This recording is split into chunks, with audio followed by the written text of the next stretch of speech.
আসসালামু আলাইকুম। কেমন আছেন সবাই? আমি আলহামদুলিল্লাহ অনেকদিন অসুস্থ থাকার পর এখন অনেকটা সুস্থ আছি। সুস্থ হয়েই ছাদ বাগানে চলে আসলাম। কতদিন পরে যে ছাদ বাগানে আসলাম বলতে পারবো না। রোজা থেকে অসুস্থ আর ঈদের এতদিন পর ছাদে আসলাম। গাছগুলোর অবস্থা দেখে আমার চোখে পানি এসে পড়েছে। এইদিকে এই যে মরিচ গাছগুলো যে আমি লাগিয়েছিলাম, গাছ না সরি বীজ ফেলেছিলাম, বীজগুলো থেকে কিন্তু প্রত্যেকটাই চারা হয়েছিল। ছোট ছোট চারাগুলো সব মরে গিয়েছে, দুই একটা চারা আছে। আর এদিকে ঢেঁড়স গাছগুলোর অবস্থা মোটামুটি ভালোই আছে। দেখুন ঢেঁড়স ধরেছে, আলহামদুলিল্লাহ খুব সুন্দর ঢেঁড়স ধরেছে ছোট্ট গাছে।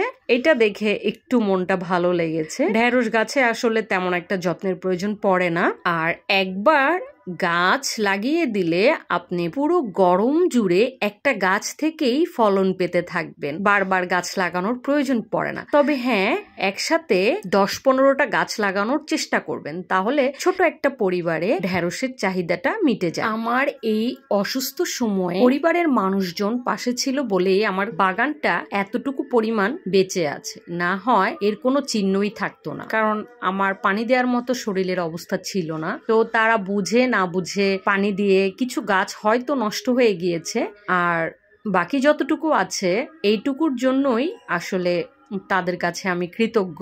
না হয় এতটুকু সবুজও আমার ছাদ বাগান থাকতো না। এখন তো অনেক গরম পড়েছে, এই গরমে পানি না দিলে গাছ কিন্তু একদম নষ্ট হয়ে যায়। ড্রাগন গাছটা এই জায়গা থেকে ভেঙে গিয়েছে, বিশাল বড় একটা ক্ষতি হয়ে গেল। আর এটা হচ্ছে ঝিঙা গাছ। ঝিঙা গাছটা অনেকটা উপরে উঠেছে, তবে পাতাগুলো কেমন যেন হয়ে আছে। আর এদিকে দেখেন আমার শসা গাছের কি অবস্থা। গাছটা এত সুন্দর করে হয়েছিল, তবে অতিরিক্ত পানি দেওয়ার কারণে একদম নষ্ট হয়ে গিয়েছে গাছটা। কি আর করার, আবার আমার নতুন করে সবগুলো বীজ বসাতে হবে।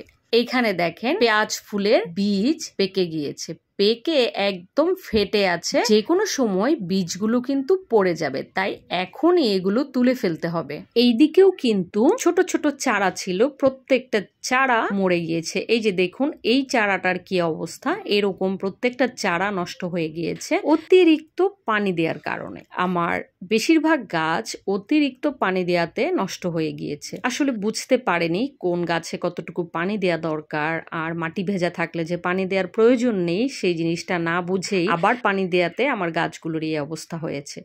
আর এই যে ধুন্দুল, এখান থেকে অনেকগুলো ধুন্দুল খাওয়া হয়েছে। প্রতিদিনই কিছু না কিছু আমার ছাদ বাগান থেকে হারভেস্ট করা হয়েছে।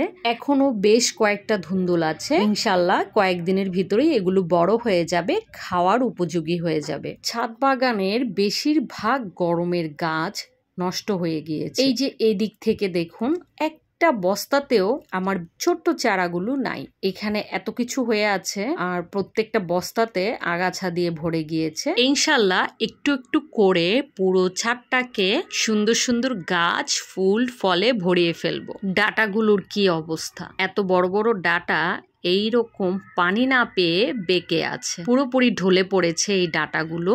আর যেখানে পানি দরকার ছিল না সেখানে অতিরিক্ত পানি দিয়ে গাছটাই নষ্ট করে ফেলেছে। কি বলবো আর দুঃখের কথা, আজকে ছাদে এসে আমার মনটা অনেক খারাপ হয়ে গিয়েছে। আর এটা হচ্ছে আমার বীজের লাউ, আলহামদুলিল্লাহ এটা এখনো ঠিক আছে। এখানে অরিগানো গাছ আছে আর অ্যালোভেরা গাছ আছে। স্ট্রবেরি গাছটা একদম মরে গিয়েছে, এটাতেও কিন্তু অতিরিক্ত পানি দিয়ে এই অবস্থা হয়েছে। আর ছাদের অবস্থা কি বলবো, একদম নোংরা হয়ে আছে, এগুলো পরিষ্কার করাতে হবে।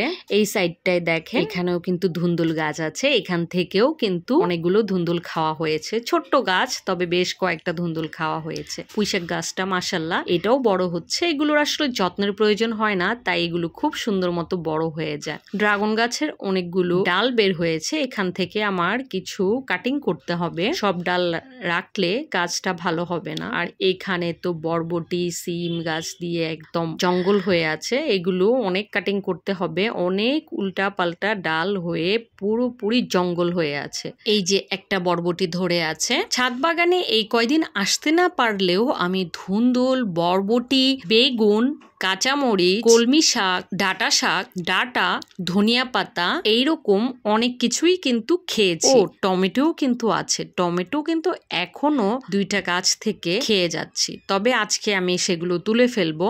এখানে ঝিঙা গাছটা অনেক বড় হয়েছে, তবে আমি কিন্তু এখন পর্যন্ত কোনো ঝিঙা পাইনি। ছোট ছোট ঝিঙা হয়েছে, সবগুলোই মরে গিয়েছে, একটাও পরাগায়ন হয় নাই। হয়তো পরাগায়ন হয় নাই বা টিকে নাই, সবগুলো দেখলাম মরে গিয়েছে। এখনো বেশ কয়েকটা ঝিঙা ছোট ছোট হয়ে আছে, দেখি এগুলো যত্ন করে বড় করতে পারি কিনা। এইদিকে দেখুন বেগুন গাছটার কি অবস্থা, পানি না পেয়ে গাছটা একদম ঢলে পড়েছে। আর সবচেয়ে মন খারাপের বিষয় হচ্ছে এই ড্রাগন গাছ, এইটার জন্যই আমার এত খারাপ লেগেছে, কান্না এসে পড়েছে। দেখুন অতিরিক্ত পানিতে একদম নিচের গোড়া পচে গিয়েছে, উপরের ডাল পচে গিয়েছে, কেমন হয়ে গিয়েছে, তারপরও বুঝতে পারেনি এর মধ্যে প্রতিদিন পানি দিয়ে গিয়েছে। এই গাছটা এই পর্যন্ত কতবার যে নষ্ট হলো, এর আগের বছর বৃষ্টিতে প্রচুর এরকম হয়েছে, ডাল পচে গিয়েছে, সেগুলো আমি কাটিং করে করে অনেক কষ্ট করে বাঁচিয়ে রেখেছিলাম। আর এখন এই সময় এসে আবার গাছের এই অবস্থা হলো, মনটা অনেক খারাপ। এইটারও ট্রিটমেন্ট করতে হবে। সবচেয়ে মজার ব্যাপার হচ্ছে এই মরিচ গাছ। দেখেন বাগানে অন্য সব গাছের চেয়ে এই মরিচ গাছটাই আলহামদুলিল্লাহ বেশ ভালো আছে। তো এটা কিভাবে এত ভালো আছে আমি জানি না, কারণ অন্য গাছগুলো অতিরিক্ত পানি দিয়েছে, এটার মধ্যে কিন্তু তেমন একটা পানি দেয়নি, মাটি কিন্তু শুকনা। বেশি পানি দিলে কিন্তু এই গাছটাও মরে যেত, গোড়া পচে বা পাতা কোঁকড়ানো রোগ ধরে যেত। এই মরিচ গাছটাও কিন্তু আমি অনেক কষ্ট করে বড় করেছি। আর এখন এই গাছটা নিয়েও আমি অনেক ভয়ে ছিলাম, আমি ভেবেছি গাছটা হয়তো বা একদম শেষ হয়ে গিয়েছে, তবে গাছটা দেখে মনটা অনেকটাই ভালো হয়েছে। ড্রাগন গাছটার জন্য মনটা অনেক বেশি খারাপ, আর প্রত্যেকটা বীজ আবার নতুন করে দিতে হবে, অনেকটা টাইম লাগবে নতুন করে সবগুলো গাছ হতে, তবু দিতে পারবো সেগুলো। কিন্তু ড্রাগন গাছটা বাঁচিয়ে রাখতে না পারলে এই ভ্যারাইটিটা আবার জোগাড় করতে একটু কষ্ট হবে। এখন এই যে পেঁয়াজের বীজ সংরক্ষণ করার জন্য আজকে ফুলগুলো ছিঁড়ে ফেলবো। এগুলো ছিঁড়ে আমি আরো ভালো মতো শুকিয়ে নিব, তারপর স্টোর করে রেখে দিব। ইনশাল্লাহ আগামী শীতে এই বীজ থেকে আমি পেঁয়াজ চাষ করব। পেঁয়াজের বীজটা সংরক্ষণ করার জন্য আমি অনেক দিন এই ফুলগুলো গাছে রেখেছিলাম, যাতে বীজটা একদম ভালো মতো পেকে যায়। তাতে আমার পেঁয়াজগুলো বেশিরভাগটাই দেখলাম মাটির নিচে পচে গিয়েছে, তবে সমস্যা নেই, ইনশাল্লাহ নেক্সটে ভালো মতো পেঁয়াজ চাষ করব। এই যে দেখুন এখানে কিন্তু বেশিরভাগ পেঁয়াজই পচে গিয়েছে, একদম মাটির সাথে অনেকটাই পচে গিয়েছে। তবে আমার মেইন উদ্দেশ্যটাই ছিল বীজ রাখা, তো সেটা আমি করতে পেরেছি, তাই আমার কোনো খারাপ লাগা নেই। আর এখানে আমি অল্প কয়টা গাছই রেখেছিলাম, কারণ বীজ তো আর অনেক দরকার পড়ে না, অল্প কিছু বীজ হলেই হয়ে যায়, তাই অল্প কিছু গাছ শুধু এই ক্যারেটের গাছগুলোই আমি রেখে দিয়েছিলাম বীজ সংরক্ষণ করার জন্য। সাথে এই যে সামান্য কিছু পেঁয়াজ পেলাম। বাগানটা পুরো আগাছা দিয়ে ভরে গিয়ে, এই বাগানটা প্রতিদিন একটু একটু করে কাজ করতে আমার অনেক কষ্ট হবে, তবে ইনশাল্লাহ সব করে ফেলব। ক্যারেটের সবগুলো গাছ আমি তুলে নিলাম, পেঁয়াজ গাছ আর ছিল শশা গাছ, সে শশা গাছটাও আমি তুলে নিলাম। সাথে আজকে আমি এর মধ্যে কিচেন ওয়েস্ট দিয়ে দিব। কিচেন ওয়েস্ট দিয়ে আমি কিছুটা মাটি উপরে দিয়ে কিছুদিন রেখে দিব, তার উপর আমি এখানে গাছ বসাবো, তখন গাছটা কিন্তু খুবই সুন্দর হবে। দেখুন এখানে সবজি, ফল আর পচা ভাতও আছে। আর